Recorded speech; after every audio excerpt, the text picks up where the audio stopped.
Buen día a todos, mi nombre es Javier Alexis Castañeda Álvarez. El día de hoy les voy a hablar acerca de ciudadanía, participación y vivencias comunitarias de Bernardo Jiménez. Bueno, este es un texto que reúne las contribuciones de destacados especialistas en el ámbito de la psicología social y comunitaria. Este es un texto que interroga el quehacer de la disciplina en dos direcciones.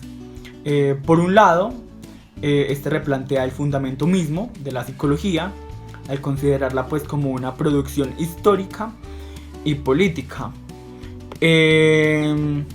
Por otro lado, el texto también recorre todo lo que es el del sentido del quehacer comunitario y bueno, este es un texto que habla también de un contenido de subjetividad psicológica crítica, de implicaciones epistemológicas y metodológicas, como ciudadanía, participación y vivencia. Más allá de la intervención, este texto habla de la liberación asumida como práctica y tarea, memoria histórica y relato de las víctimas.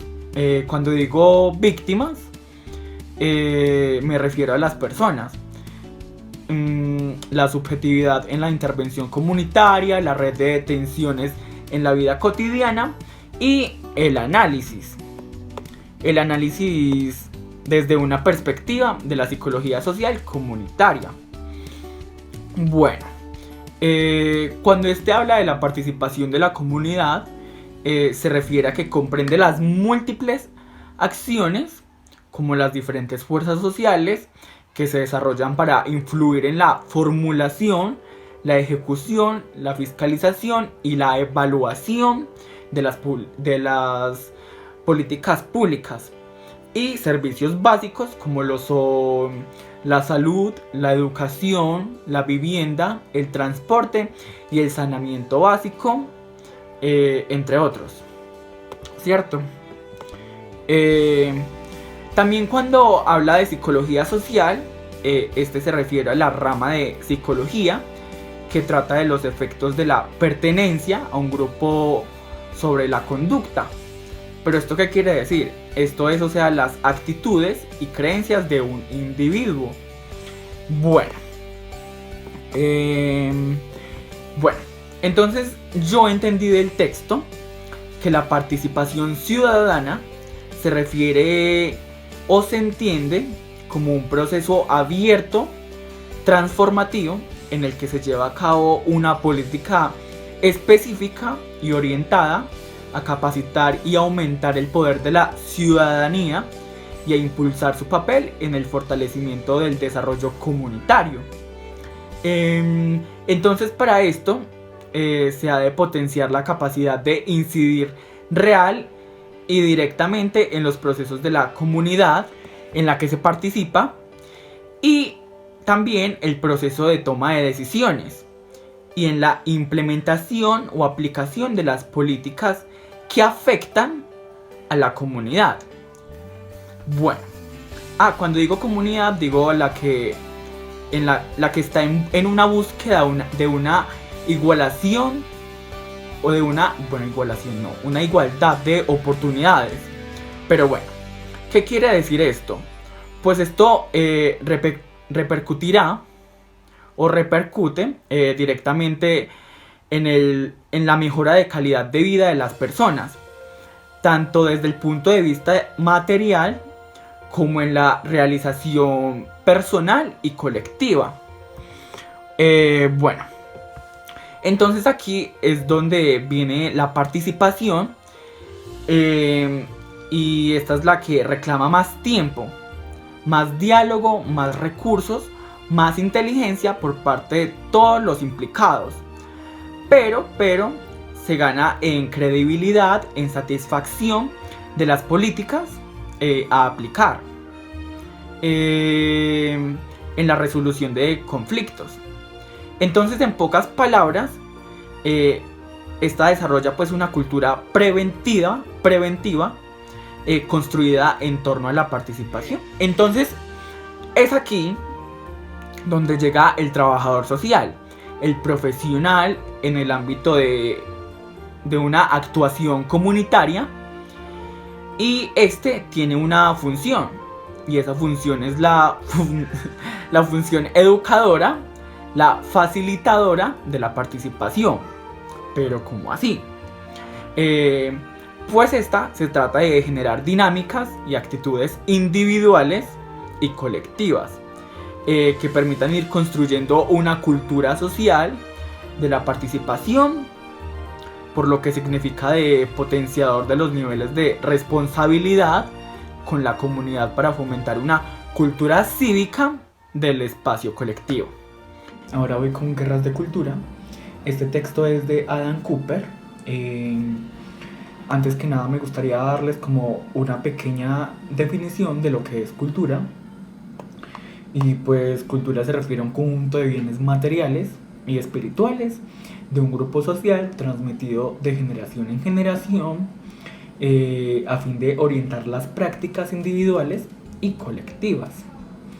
Este incluye lenguas, procesos, modos de vida, costumbres, tradiciones, hábitos, valores, patrones, herramientas y por último, conocimiento.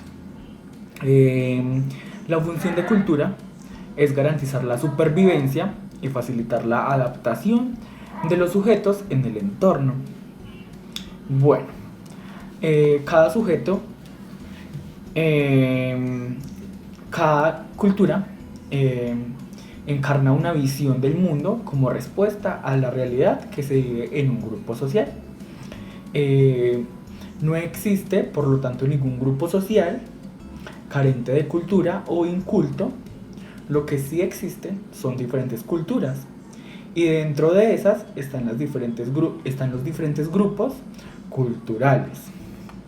Bueno, ahora voy más por los lados del texto y me gustaría pues como definir qué fue cultura para Adam Cooper.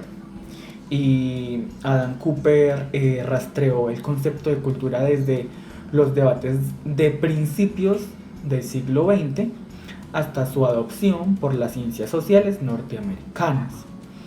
Este libro texto es el relato que nació de una idea a través de la antropología y la disciplina que adoptó la cultura como un tema en específico.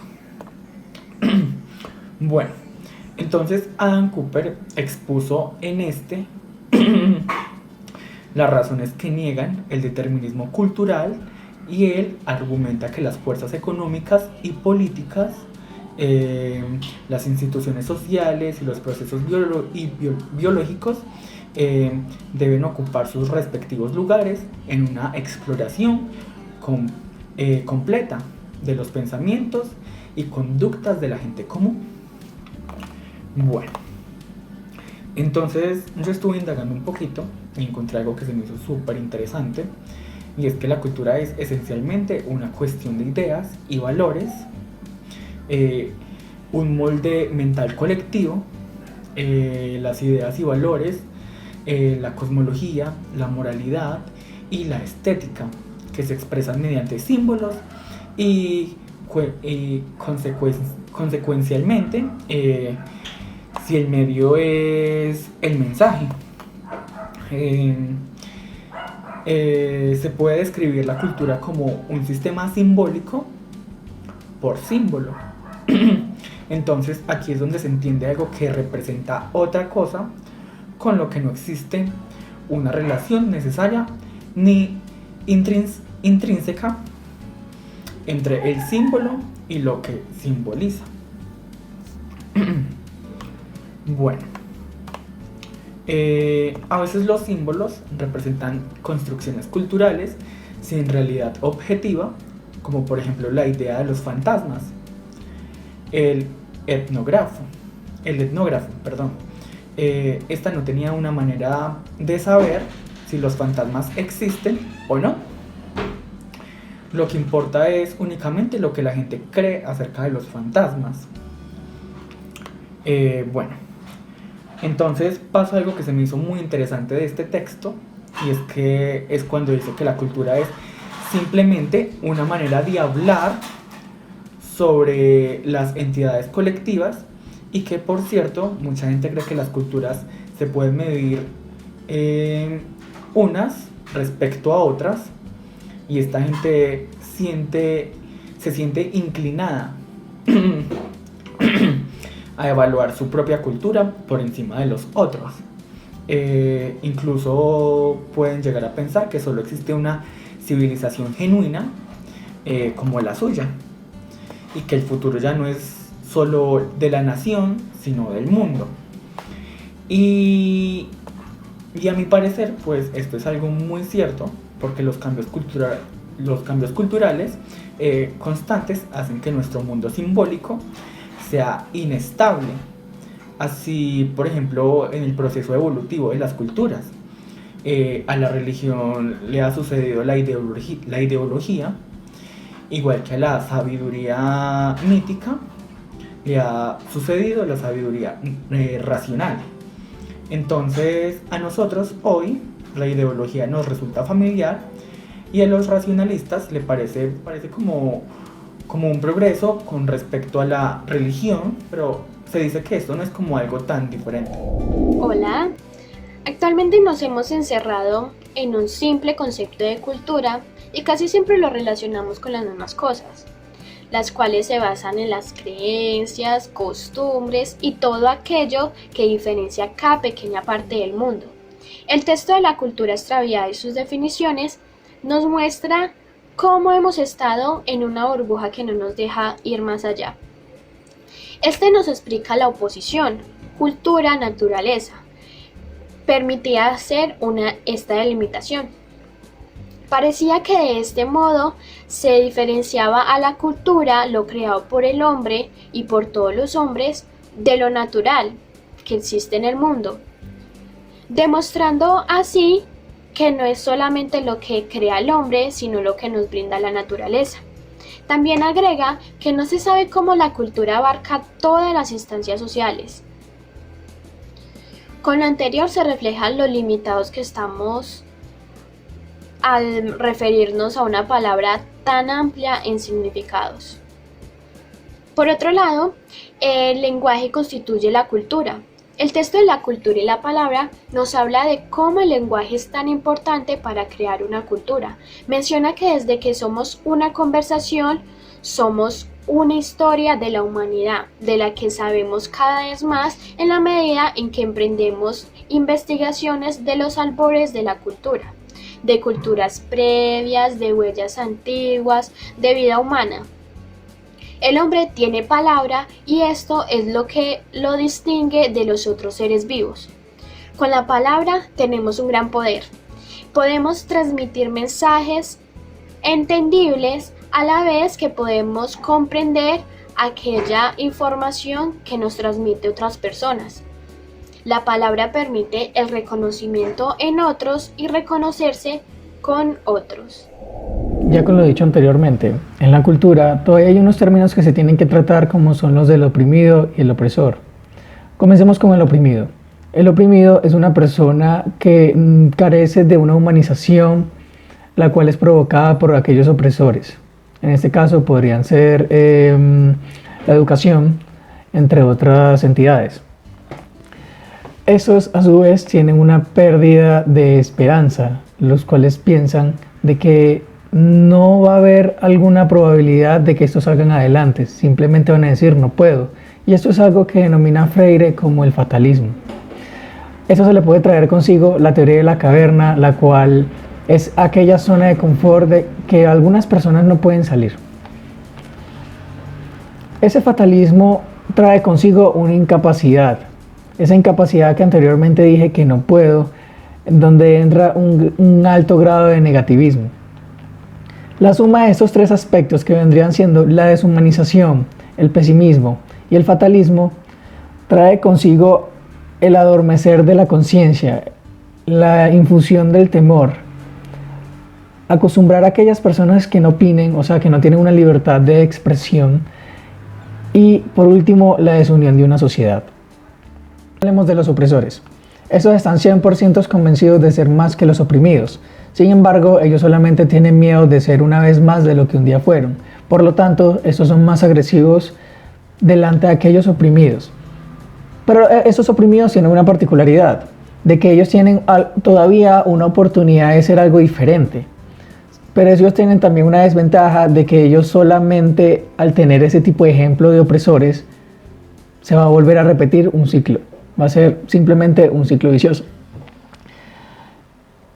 Ya más adelante, Paulo Freire dice de que los opresores hoy en día, actualmente, en el siglo XXI, utilizan este sistema educativo, las cuales son las escuelas, las universidades, entre otras entidades, para seguir ejerciendo esa labor.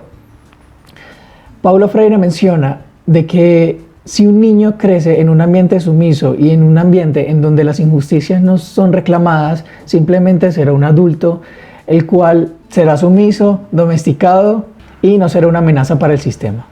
Cabe resaltar de que si una sociedad no se le permite opinar, esa será una sociedad incapaz de ser crítica con la información que se les da.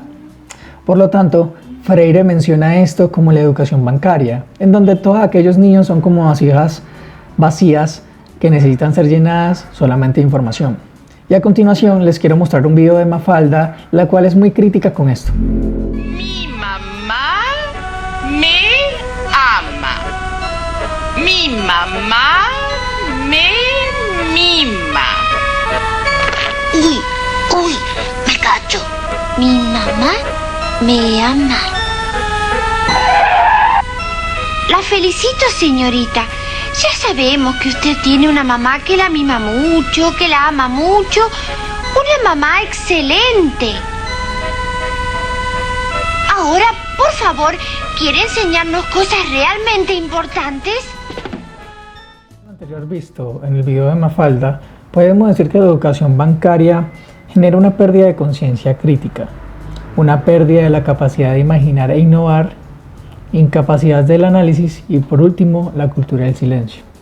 Paulo Freire menciona que la cultura del silencio es producida por la imposibilidad de que hombres y mujeres puedan decir su palabra. ¿Qué quiere decir esto? De que simplemente no pueden compartir lo que piensan a través de lo que vendría siendo la praxis o la práctica, la experiencia que sostengan. Eso simplemente va vinculado una vez más a lo que estamos hablando del oprimido y el opresor, en donde entramos a otro tema, el cual es llamado alfabetizar en comunicación. Este es planteado por Jesús Martín Barbero, pero también toma referencia a Paulo Freire en muchas situaciones. Podemos hablar que alfabetizar asume esa posibilidad del análisis a través de la comunicación y los medios sociales, en donde existe esa libertad que Hannah Arendt tanto habla, el cual es construir una libertad en sociedad, en una comunidad, la cual se permite ese respeto y esa posibilidad de diálogo entre los diferentes individuos que conviven en la misma. La alfabetización promueve la conciencia pública de ideologías sociales y reconoce la cultura popular como espacio para explotar las relaciones entre el individuo y estas ideologías sociopolíticas. Los medios sociales es ese espacio en donde se le permite al individuo poder opinar lo que quiera. Pero hoy en día tenemos un problema. Ese alfabetizar, de hecho, que menciona Paulo Freire, es que la persona tenga la posibilidad de decir lo que quiera, respetando también a los individuos que están en ella. Pero hoy en día no existe eso. Hoy las personas son calladas a través de los medios sociales cuando dicen lo que quieren o lo que piensan. Y eso no es que estén faltándole respeto a otras, sino que están diciendo la verdad según el entorno que les rodea. Hablar no solo es saber una lengua, sino colocar un mundo en comunicación. Aquí estamos claros de que hablar nos permite expresar lo que nosotros pensamos y siendo críticos en el entorno que nos está rodeando. Y por último, quiero decir que la importancia del silencio en el espacio de la comunicación es fundamental. Él me permite, por un lado, escuchar el habla comunicante de alguien, como sujeto y no como objeto, entrar en el movimiento de su pensamiento volviéndome lenguaje. Por otro lado, torna posible a quien habla realmente comprometido con el comunicar y no con hacer comunicados. Escuchar la duda, la indagación, la creación de aquel quien escucha. Pues enseñar no es transferir conocimiento, sino crear la posibilidad para su propia construcción. Eso es mencionado en el libro Alfabetizar en Comunicación de Jesús Martín Barbero, citando a Paulo Freire.